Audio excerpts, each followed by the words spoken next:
Muito bom dia, meus irmãos. Bom dia, gente.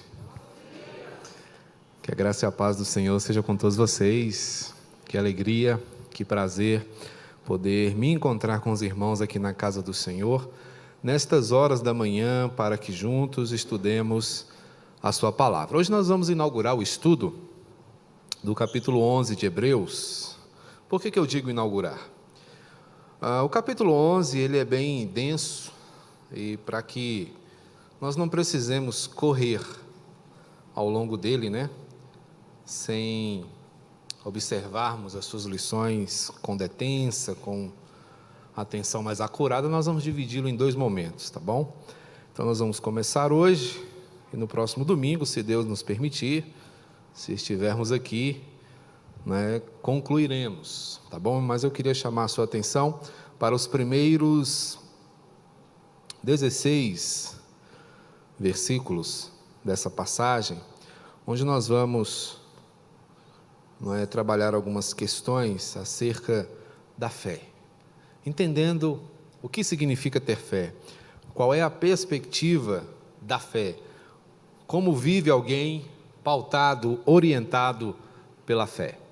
Sendo assim, queria pedir aos irmãos que abrissem o capítulo 11 de Hebreus.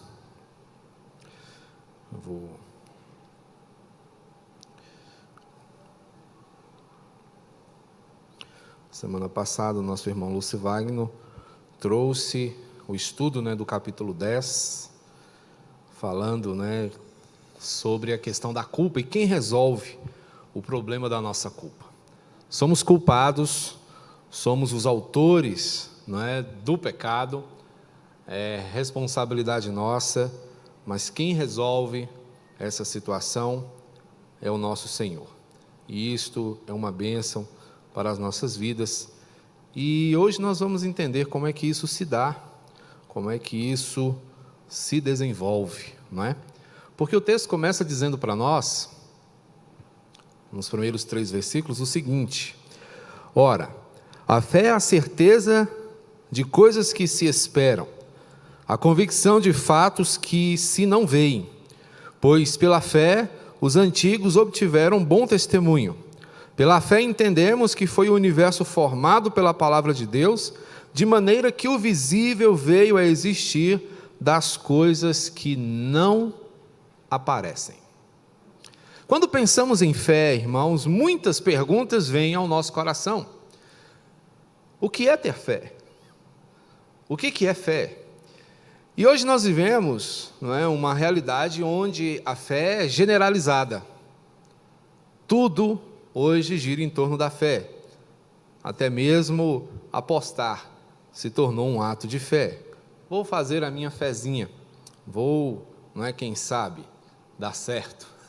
Quem sabe, acontece.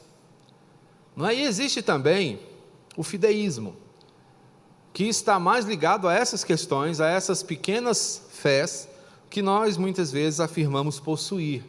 Porque o fideísmo é essa fé diminuída, generalizada, que não é a fé salvadora da qual o texto vai nos falar hoje. Porque quando pensamos em fé, e aqui eu queria que você visualizasse fé com F maiúsculo, a ideia de uma fé vibrante, de uma fé forte, de uma fé transformadora, porque é esta fé que vai resolver os problemas que temos como seres humanos, como pecadores, como criaturas distanciadas do Senhor por causa dos seus atos impensados, incongruentes e incoerentes com a vontade do nosso Senhor. É fé em Jesus Cristo, é fé no poder salvífico do nosso Deus. Portanto, sigamos a leitura um pouco mais, a partir do verso 4. Se os irmãos da projeção tiverem o texto aí, podem lançar também, porque nos slides aí não possui. Mas diz assim: pela fé, Abel ofereceu a Deus mais excelente sacrifício do que Caim, pelo qual obteve testemunho de ser justo, tendo a aprovação de Deus quanto às suas ofertas. Por meio dela também, mesmo depois de morto, ainda fala. Pela fé, Enoque foi trasladado para não ver a morte. Não foi achado porque Deus o trasladara, pois antes da sua trasladação obteve testemunho de haver agradado a Deus. De fato, sem fé é impossível agradar a Deus, porquanto é necessário que aquele que se aproxima de Deus creia que Ele existe e que se torna galardoador dos que o buscam. Pela fé, Noé, divinamente instruído acerca de acontecimentos que ainda não se viam, e sendo temente a Deus, aparelhou uma arca para a salvação de sua casa, pela qual condenou o mundo e se tornou herdeiro da justiça que vem da fé. Pela fé, Abraão, quando chamado, obedeceu, a fim de ir a um lugar que devia receber por herança, e partiu sem saber onde ia. Pela fé, peregrinou na terra da promessa, como em terra alheia, habitando em tendas com Isaque e Jacó, herdeiros com ele da mesma promessa, porque aguardava a cidade que tem fundamentos, da qual Deus é o arquiteto e edificador. Pela fé também a própria Sara recebeu o poder para ser mãe, não obstante o avançado de sua idade, pois teve por fiel aquele que lhe havia feito a promessa. Por isso, também de aliás, já amortecido, saiu uma posteridade tão numerosa como as estrelas do céu, e inumerável como a areia que está na praia do mar.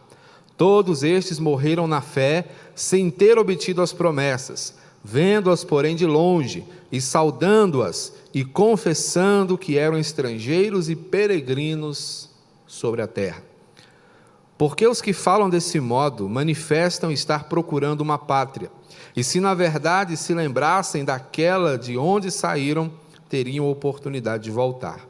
Mas agora aspiram a uma pátria superior, isto é, celestial.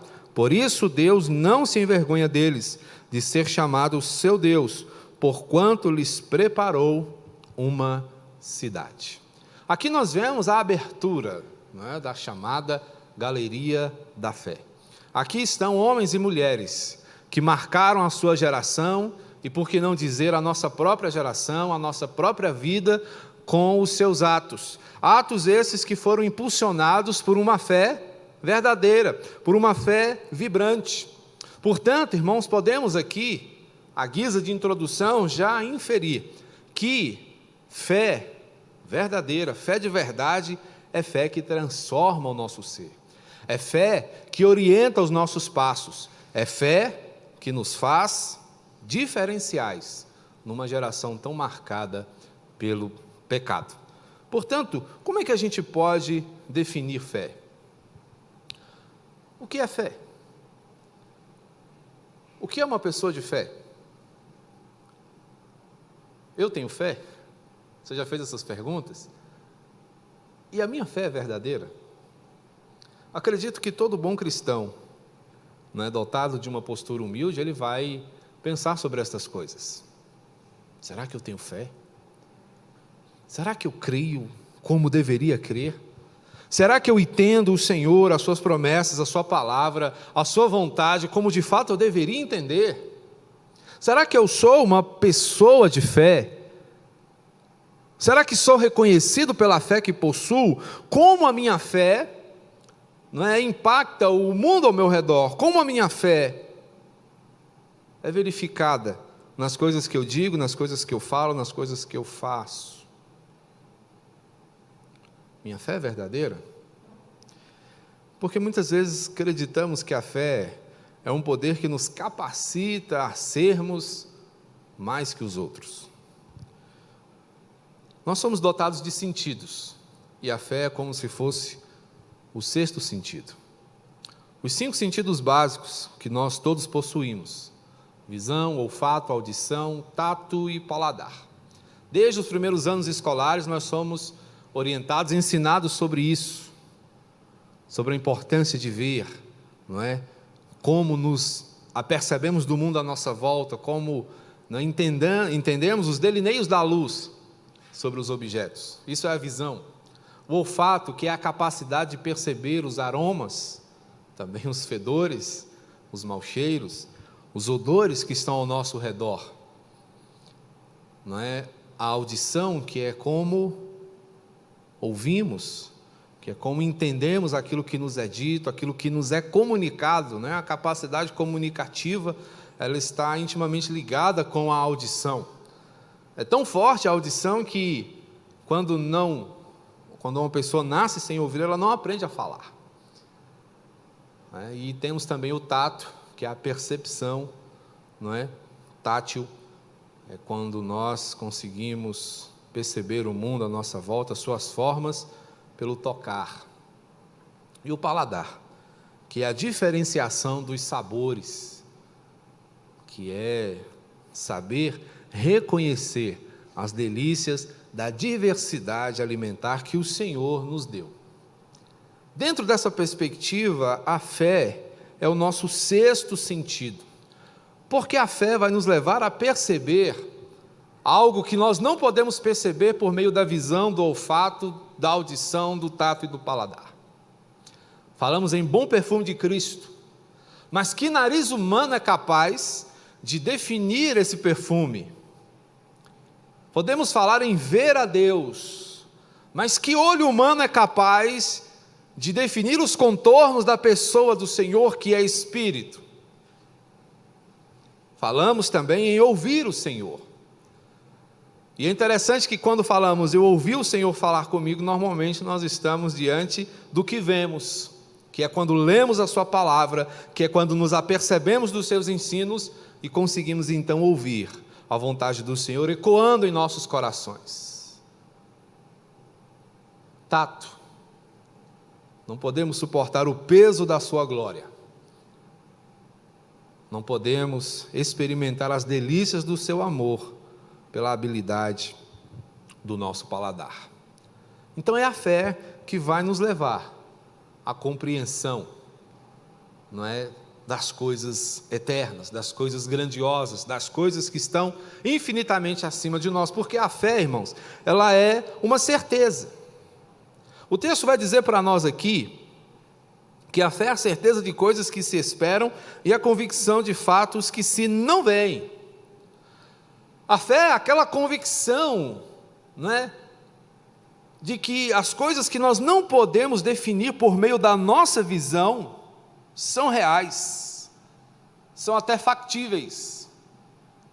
Olha só a primeira parte do verso 1. A fé é a certeza de coisas que se esperam, o que não necessariamente é o desconhecido, porque podemos conhecer. Mas as coisas grandes, as coisas eternas, nós não conhecemos como conhecemos um irmão, como conhecemos um familiar, como conhecemos um amigo.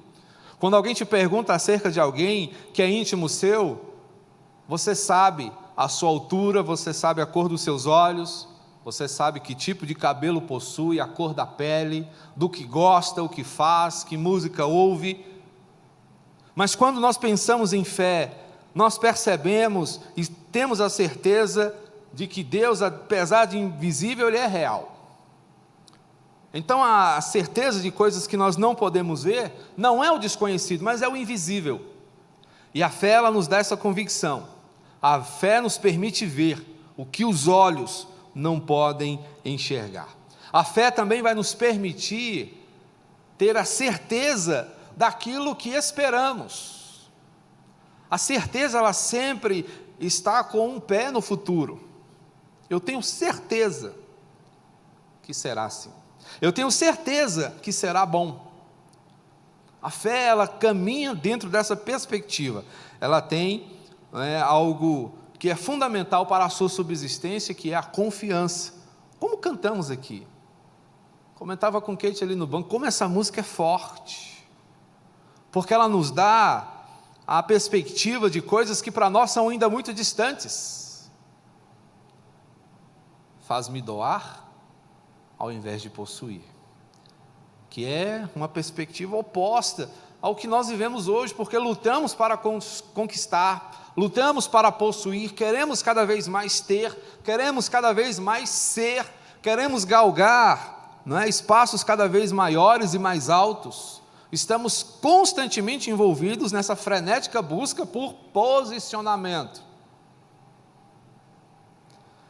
Mas o que tem fé, confia nas promessas e morre acreditando nessas promessas. O texto diz para nós que muitos desses heróis morreram sem ver tudo o que lhes foi prometido. Não viram aqui na terra, mas com certeza estão vendo na eternidade. Então a fé, ela suplanta os limites temporais. Ela nos coloca dentro de uma perspectiva maior, mais intensa e mais profunda. E aqui nós começamos agora a entender como alguns desses homens e algumas dessas mulheres demonstraram a sua fé. O primeiro deles foi Abel, o filho do primeiro casal. Pela fé, Abel ofereceu a Deus mais excelente sacrifício do que Caim, pelo qual obteve testemunho de ser justo, tendo a aprovação de Deus quanto às suas ofertas. Por meio dela, também mesmo depois de morto, ainda fala. Abel foi morto, como vocês bem sabem, mas a sua fé o mantém vivo até hoje. A sua fé o mantém como exemplo, não é, de como se relacionar com um Deus invisível. O pai de Abel ouvia o Senhor, conversava com o Senhor todos os dias, mas Abel é pós-queda. Abel já veio depois que o seu pai havia perdido aquela intimidade com o Senhor, mas ele ouvira falar do Senhor. Ele sabia que o Senhor havia sido o Criador de todas as coisas, e a despeito dele não ver, ele tratava o Senhor como alguém real, e por isso a sua oferta foi uma oferta agradável. Porque Abel, diferente do seu irmão Caim, tratava o Senhor como alguém pessoal, que ele não enxergava, mas reconhecia estar presente em tudo ao seu redor, estar presente no seu coração. Qual é a diferença? Abel desejava a intimidade do Senhor. Abel desejava a proximidade com o Senhor. Por isso o seu sacrifício foi aceito, porque era o resultado de um coração dedicado, de um coração que amava, de um coração que anelava pela presença do Senhor. Aqui está a diferença. É isso que a fé produz em nosso viver cotidiano. Ela nos leva a realizar tudo pautado na excelência. A oferta de Caim foi rejeitada porque ela não transmitia. Pela oferta de Caim não se verificava um relacionamento próximo de Deus. Essa foi a diferença. Não era o tipo, não era o que se ofertava, mas era como se ofertava. A oferta de Abel foi entregue recheada de fé, orientada pela fé, robustecida pela fé, ao passo que a de Caim não. Era uma obrigação. Tem que fazer, vamos fazer. Mas não fez com o capricho que a fé possibilita a alguém ofertar. Não fez com o capricho que a fé possibilita a alguém se relacionar com Deus. Por isso, ele foi mais longe. Ele conseguiu isso porque ele confiou na palavra. Ele recebeu as orientações. Ele ouviu falar. Ele aprendeu acerca do Senhor. E isso foi suficiente. Abel era um homem obediente. A sua obediência era pautada na fé. Porque a fé é o que torna o cristão aceitável a Deus. Ninguém pode agradar a Deus senão por meio da fé. Como veremos agora o exemplo de Enoque. Enoque, um homem reconhecido por sua fé, foi trasladado para não ver a morte. Não foi achado porque Deus o trasladara. Antes da sua trasladação, obteve testemunho de haver agradado a Deus.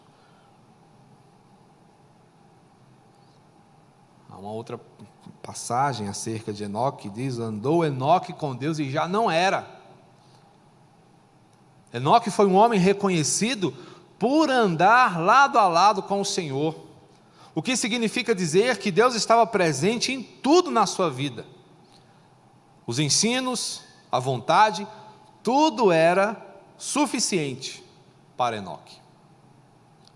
Enoque não procurava satisfação em coisas outras, ele não procurava satisfação em coisas, ele não procurava satisfação no reconhecimento das pessoas, ele procurava satisfação apenas em Deus. E um grande expoente hoje dessa satisfação em Deus é o reverendo John Piper, que tem ensinado muito acerca disso, sobre os auspícios de uma vida pautada no prazer em Deus, de nos alegrarmos no Senhor. E nós, cristãos reformados, muitas vezes nos esquecemos disso. Recitamos, de cor, a resposta do breve catecismo: qual é o fim principal do homem? Adorar a Deus e gozá-lo para todo sempre. A ideia de gozar a Deus é de se alegrar nele, é de experimentar profunda satisfação no Senhor. Mas na prática essa é a nossa realidade. Deus nos satisfaz, por que nos matamos buscando tantas coisas? Se Deus nos satisfaz, por que vivemos tão angustiados? Se Deus nos satisfaz, por que estamos tão preocupados? Porque lutamos e muitas vezes dizemos: tenho que correr agora enquanto tenho energia, tenho que correr agora enquanto estou moço, tenho que fazer agora enquanto eu tenho saúde. E a gente muitas vezes perde o tempo, perde a alegria, perde a energia, perde a saúde, tentando buscar as coisas. E às vezes a gente até consegue, mas aí depois gasta tudo, tentando recuperar a energia, a saúde, a vitalidade, a força perdida nos anos da correria. Mas Enoque não. Em tempos de egocentrismo, ele se dispôs a agradar a Deus. Quando todo mundo estava voltado para si mesmo, Enoque voltou-se para o Senhor. Quando as pessoas estavam preocupadas com a satisfação de si mesmas, Enoque preocupou-se em agradar a Deus. De fato, sem fé é impossível agradar a Deus, portanto é necessário que aquele que se aproxima de Deus creia que Ele existe e que se torna galardoador dos que o buscam. Uma busca frenética por coisas que pretensamente podem nos satisfazer denuncia uma dúvida quanto ao fato de que Deus realmente exista. Porque, vai que, eu vou me garantir. Então, no que Enoque acreditava? No reino invisível, mas real. Ele não via o reino de Deus com o seu sentido de visão, mas pela fé ele enxergava a pátria celestial. E isso era tão forte na vida de Enoque, que o Senhor falou: não, vamos fazer o seguinte, você não vai morrer não, vem com tudo. E ele foi, de corpo e alma, para o céu. Enoque não passou pela morte. Alguns poucos tiveram esse privilégio de serem trasladados, de receberem passagem direta para a eternidade. E ele foi, porque para ele o mais importante era agradar a Deus. Ele viveu para isso, se dedicou a isso, e o Senhor o honrou com esse privilégio que foi concedido a muito poucas pessoas. Enoque demonstra a sua fé pela sua perspectiva de agradar a Deus. Mas temos também Noé. Noé vive tempos complicados, tempos de incredulidade, tempos de pecado intenso, e ele recebe uma incumbência absurda: construir uma arca, anunciar uma mensagem. Nos tempos de Noé não chovia há muito tempo, a geração de Noé não conhecia chuva. Então falar de chuva era uma coisa absurda. Falar então em um barco que ia flutuar a partir das águas de uma grande chuva era ainda mais difícil. É como hoje nós anunciarmos a volta do Senhor. É como hoje nós anunciarmos a salvação do mundo inteiro, acreditada, vinculada a Jesus. As pessoas não creem, as pessoas não acreditam, as pessoas não reconhecem Jesus como um Salvador. Ele se tornou apenas mais um que trouxe boas mensagens. Para muitas pessoas, esse é o Cristo que é conhecido por aí. Mas quando você fala, olha, Cristo vai voltar, Cristo vai resgatar a sua igreja, Cristo vai levar os que nele creem, as pessoas riem de você. Porque o que as pessoas querem é segurança científica, econômica, política. O que as pessoas querem é uma vida boa, onde ela tenha tudo o que precisa, onde ela viva de forma confortável, segura, sem grandes preocupações. Não obstante, haja uma grande preocupação em quem manter tudo isso. Mas quando se fala da eternidade, as pessoas acham muito difícil. E Noé passou exatamente por essa perspectiva, porque ele creu naquilo que nunca havia sido visto, nem ele mesmo. Mas por que Noé conseguiu crer? Porque ele tinha fé. Foi a fé que possibilitou essa conexão de Noé com o Senhor. Foi a fé que capacitou Noé a ser o homem que ele foi para a sua geração. Um tipo de Cristo. O homem por meio do qual a humanidade seria salva da grande destruição daqueles dias. Noé, então, ele nos aponta para Jesus. Noé está exatamente mostrando àquela geração, à geração do seu tempo, aos homens do seu tempo, que a salvação viria por um único homem, que não era ele, obviamente, mas era o Cristo. Então, quem creu na pregação, na mensagem de Noé, se estribou na salvação por meio de Cristo Jesus. Recebeu a graça de Cristo Jesus ali. Então, o que foi que levou Noé a seguir todo aquele plano, absurdo, entre aspas, aqui? Foi justamente a sua fé.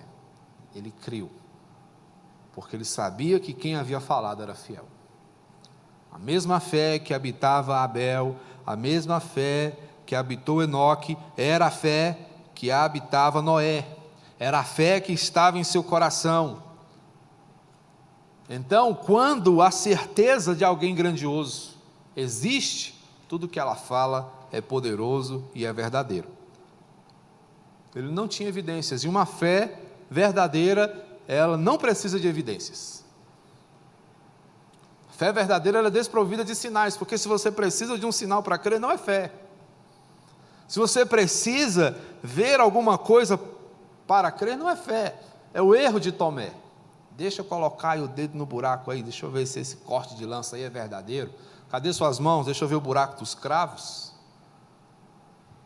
Jesus estende, não, está aqui, mas deixa eu te falar uma coisa, mais bem-aventurado é quem crê sem ver, tá bom? Quando ele enfiou o dedo no buraco, no corpo de Jesus, ele se ajoelhou, meu Senhor. A resposta de Jesus, ela é forte, né? Agora que você viu, você crê? Crer é entender sem ver. Ver para crer não é fé. É o contrário disso, é incredulidade. Mas apesar de não ver a Deus, Noé sabia muito bem quem era o Senhor. Noé conhecia o seu poder. Noé reconhecia a sua grandiosidade. Então, para ele, a fidelidade de Deus era inequívoca. Deus falou, beleza. Deus falou, a água vai cair. Vai vir, então vamos fazer.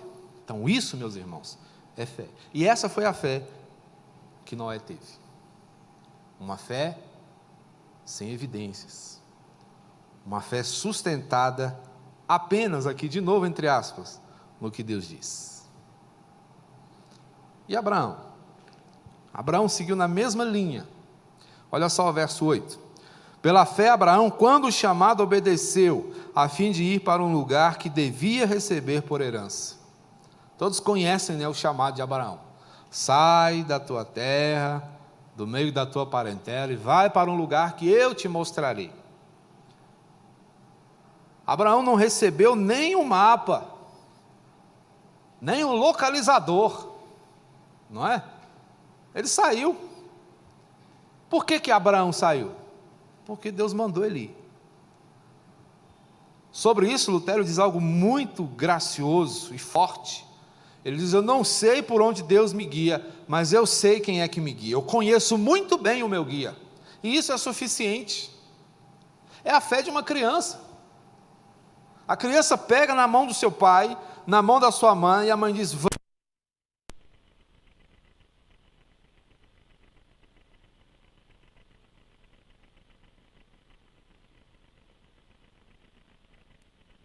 Você vai ver.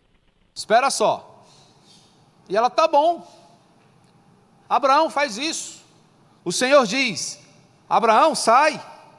Deixa aí o conforto, deixa aí a segurança do meio da sua família, da terra que você conhece. Aí talvez você seja prestigiado, você seja reconhecido, você seja alguém, mas eu quero que você vá para um lugar novo, eu quero que você experimente uma realidade nova.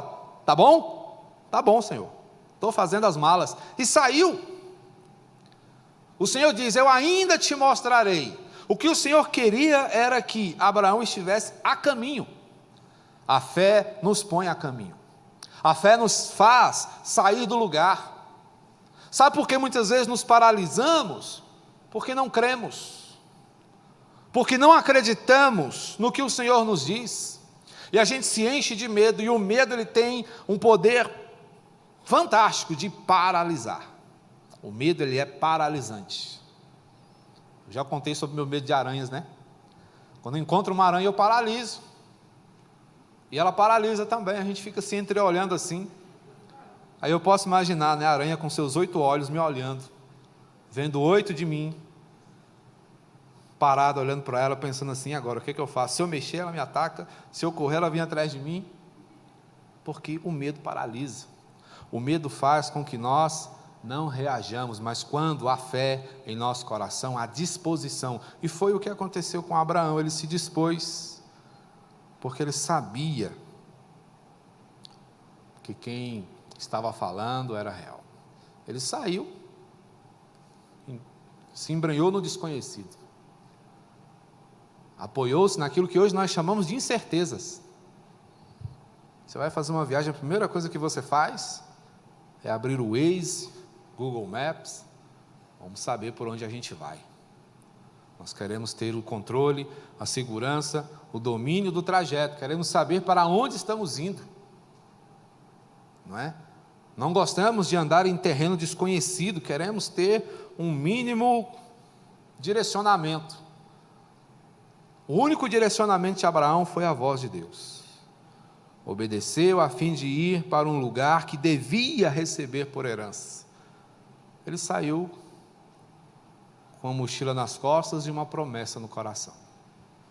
Foi isso que ele levou.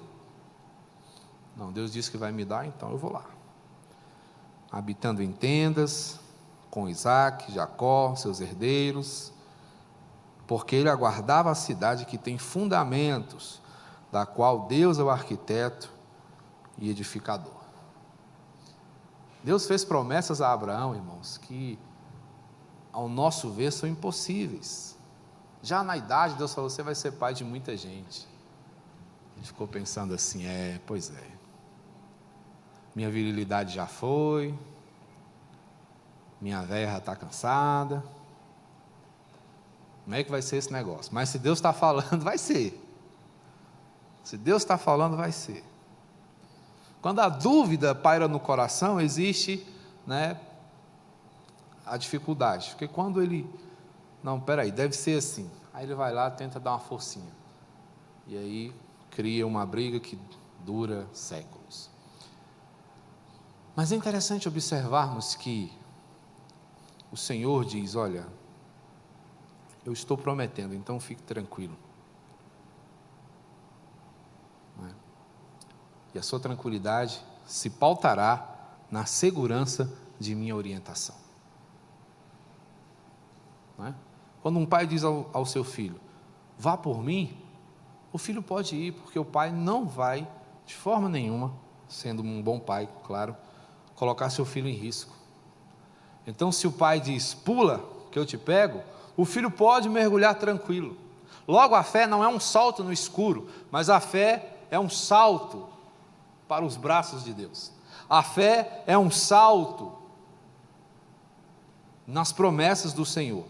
É caminhar sobre a sua promessa. Não é a segurança do caminho, mas é a segurança de quem te faz caminhar. Esta é a diferença. Então ele tinha plena segurança nisso. Sua obediência era total, porque ele sabia quem era o Senhor. E a sua esposa seguiu na mesma linha. Verso 11. Pela fé também a própria Sara recebeu o poder para ser mãe, né? Não obstante o avançado da sua idade, pois teve por fiel aquele que lhe havia feito a promessa. Por isso também, de um, aliás, já amortecido, saiu uma posteridade tão numerosa como as estrelas do céu, e inumerável como a areia que está na praia do mar. Amortecido, ou seja, já havia acabado a vitalidade, né? Já havia acabado, me permitam dizer, o fogo desse casal. O Senhor falou, não, vai acontecer, fique tranquilo. Então aqui, pela fé, esse casal contrariou a natureza. É isso que a fé faz, ela nos coloca diante de absurdos, ela nos coloca diante de coisas impossíveis, e pela fé se vence a impossibilidade, pela fé se vence o que o bom senso, né? O bom senso comum, né? A explicação lógica não consegue explicar. A fé, ela suplanta tudo isso, né? Mas o que foi necessário para que Sara chegasse a esse nível? Persistência e convicção. Convicção de que o Senhor lhe havia falado. Convicção de que o Senhor estava conduzindo todo o projeto. E aqui no verso 3 nós vamos encontrar todos estes morreram na fé. Ou seja, morreram, né, sem ver as promessas, vendo-as de longe. Olha só que interessante, vendo-as de longe. Eles pensavam, está lá, Deus é fiel, nós não vamos chegar, mas a nossa posteridade vai. Nós não estaremos lá, mas os que virão depois de nós chegarão, porque Deus prometeu. Esta é a certeza, irmãos, que nós precisamos ter, porque fé verdadeira é também morrer nessa fé. A fé não se limita, como Paulo dizia, apenas a esta vida. E se entendemos que a fé, que a nossa esperança se limita apenas a esta vida, somos o quê? Os mais miseráveis de todos os homens.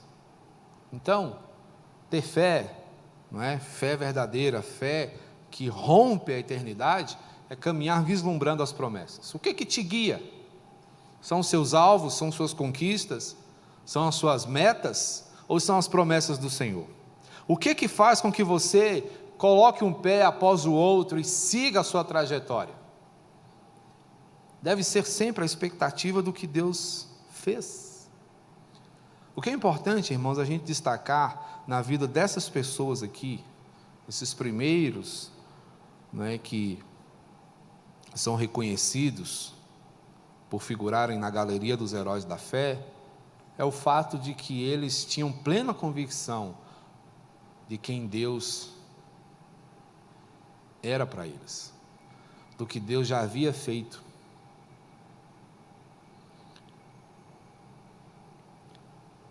Portanto, quando você olha para as promessas de alguém que já deu provas, já deu mostras do seu poder, você não precisa duvidar. Essa é a diferença. Porque quando eles olhavam para a promessa, eles olhavam para o todo. Eles não olhavam só para a promessa, não olhavam só para a terra prometida, não olhavam só para a vitória, olhavam para o todo. O que Deus já fez? Deus criou todas as coisas. O Senhor tem restaurado a nossa sorte, o Senhor tem nos livrado, o Senhor tem nos abençoado, o Senhor tem nos conduzido. Então tudo isso era suficiente para que eles continuassem a caminhar e entender que o Senhor nunca os abandonaria, porque eles nutriam no seu coração esperança e expectativa. Falamos muito de expectativa, e quando você ampara as suas expectativas em coisas ou em pessoas, elas são passíveis de frustração, porque coisas e pessoas falham, pessoas morrem, e as coisas podem não acontecer como você gostaria.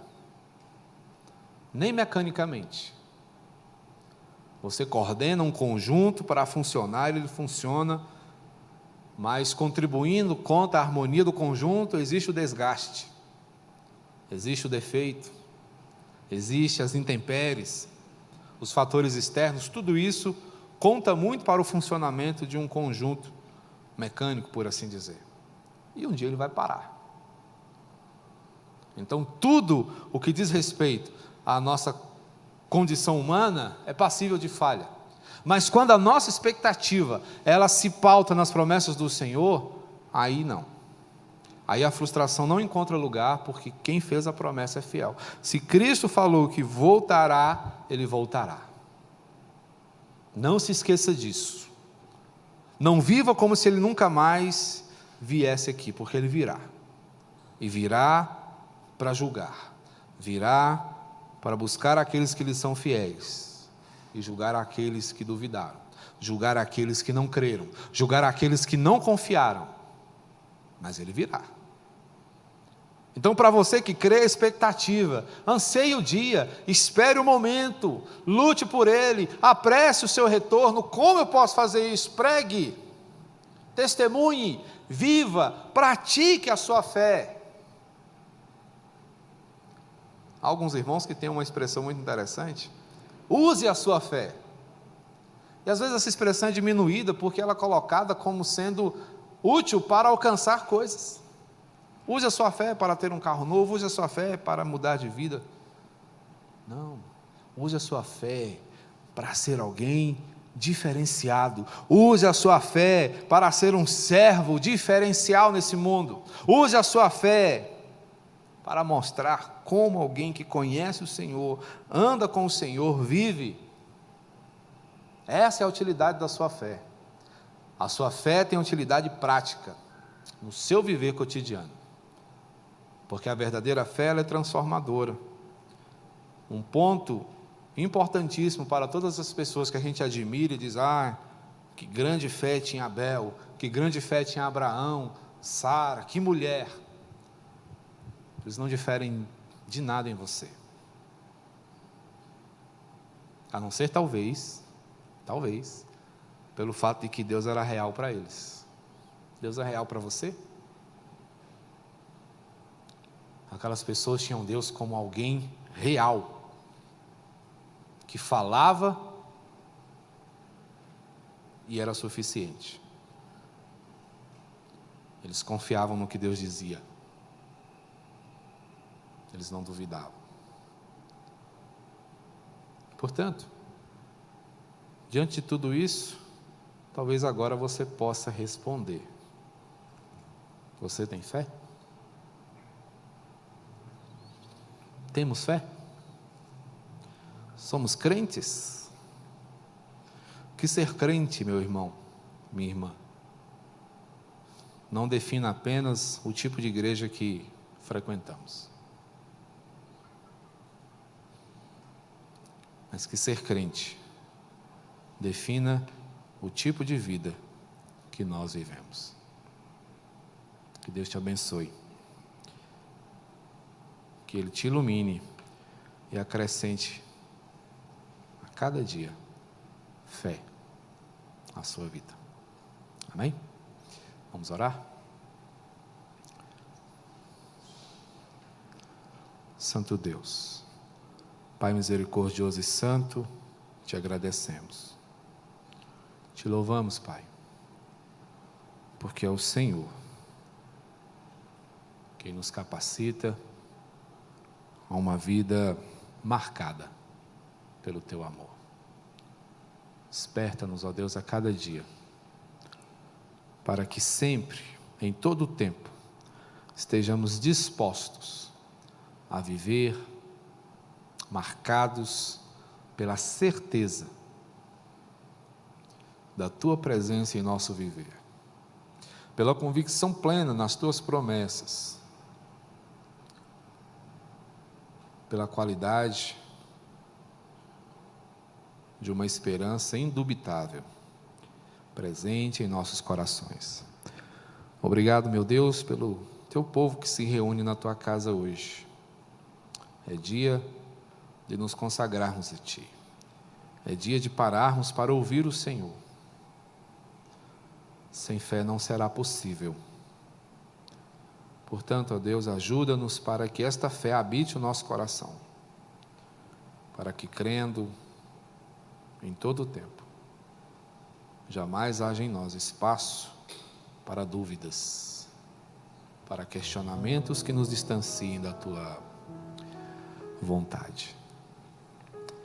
Abençoa os meus irmãos, suas famílias, dá-lhes, ó Deus, grande fé, para que vivam sempre para agradar o Senhor, como fez Enoque, como fez Abel, como fez Abraão, Noé e também Sara. Ajuda-nos por amor de Ti mesmo, em nome de Jesus. Amém, Senhor. Deus nos abençoe, meus irmãos. Vamos ficar de pé, receber a bênção.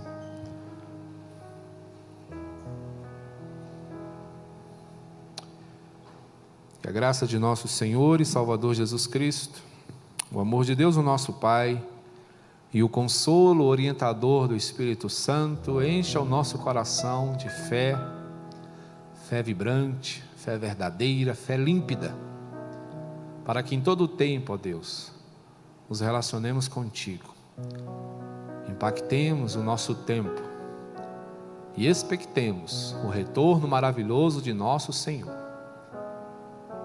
que virá uma segunda vez para nos resgatar e para que com Ele reinemos por todo sempre, pelos séculos dos séculos.